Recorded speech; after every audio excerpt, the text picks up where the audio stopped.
झारखंड विधानसभा के गणित की बात करें तो विधानसभा में कुल 81 सीट है, जिसमें सत्ताधारी महागठबंधन के पास 56 विधायक हैं, तो एनडीए के पास 24 विधायक हैं। वहीं एक जेएलकेएम के जयराम महतो एमएलए हैं। इन समीकरणों के बीच झारखंड में राज्यसभा की 2 सीटों के लिए चुनाव बड़ा दिलचस्प हो गया है।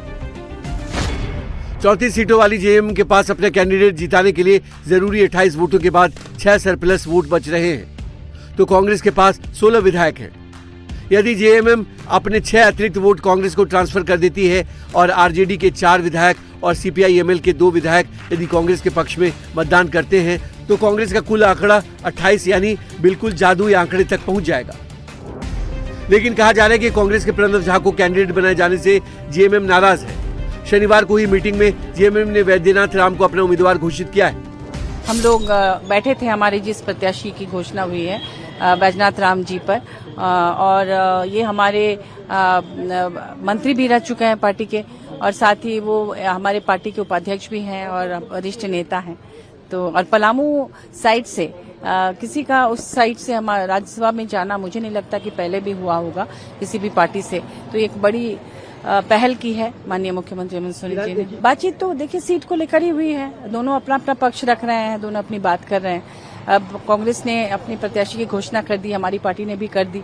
अब इसके आगे कोई बैठक होगी तो उसमें तय होगा कि दूसरी सीट पर क्या होगा। झारखंड में दूसरी सीट के लिए कांग्रेस को सहयोगियों के फैसले का इंतजार है, तो बीजेपी के पास एनडीए के 24 सीटों की ताकत है, लेकिन उसे भी 4 विधायकों के वोट की जरूरत होगी। ऐसे में बीजेपी नेता गौरव बल्लभ की एंट्री से सारा मामला पेचीदा हो गया है।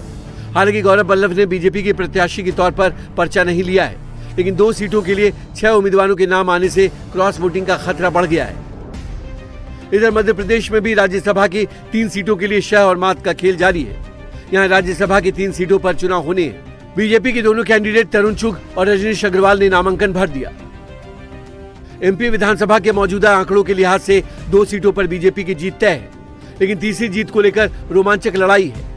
कांग्रेस ने एमपी के बड़े नेता दिग्विजय सिंह और कमलनाथ कैंप को नजरअंदाज करते हुए मीनाक्षी नटराजन को कैंडिडेट बनाया है। ऐसे में बीजेपी यहां कांग्रेस के आंतरिक कलह का लाभ लेने के लिए घेराबंदी शुरू कर दी है। एमपी विधानसभा में 230 सीटें हैं। ऐसे में एक सीट पर जीत के लिए 58 विधायक चाहिए। बीजेपी के पास 2023 में 163 विधायक थे, लेकिन दल बदल के बाद अब 164 हो चुके हैं। तो कांग्रेस के 66 विधायक 2023 में थे, जिनमें एक बीना से कांग्रेस विधायक बीजेपी के पक्ष में है। 2 कांग्रेस विधायक को मतदान का अधिकार नहीं है, तो एक की सदस्यता रद्द हो चुकी है। ऐसे में अगर बीजेपी यहां तीसरा कैंडिडेट उतार देती है, तो कांग्रेस के लिए अपने कैंडिडेट को राज्यसभा भेजना मुश्किल हो सकता है।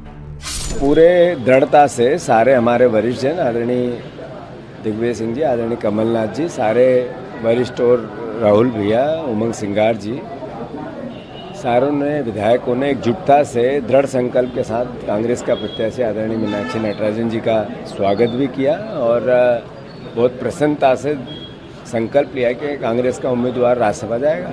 हमारे यहाँ नहीं, भारतीय जनता पार्टी वोटिंग का डर है कांग्रेस को। अब वो कांग्रेस को डर है, उनका अपना कर्म है। हमारा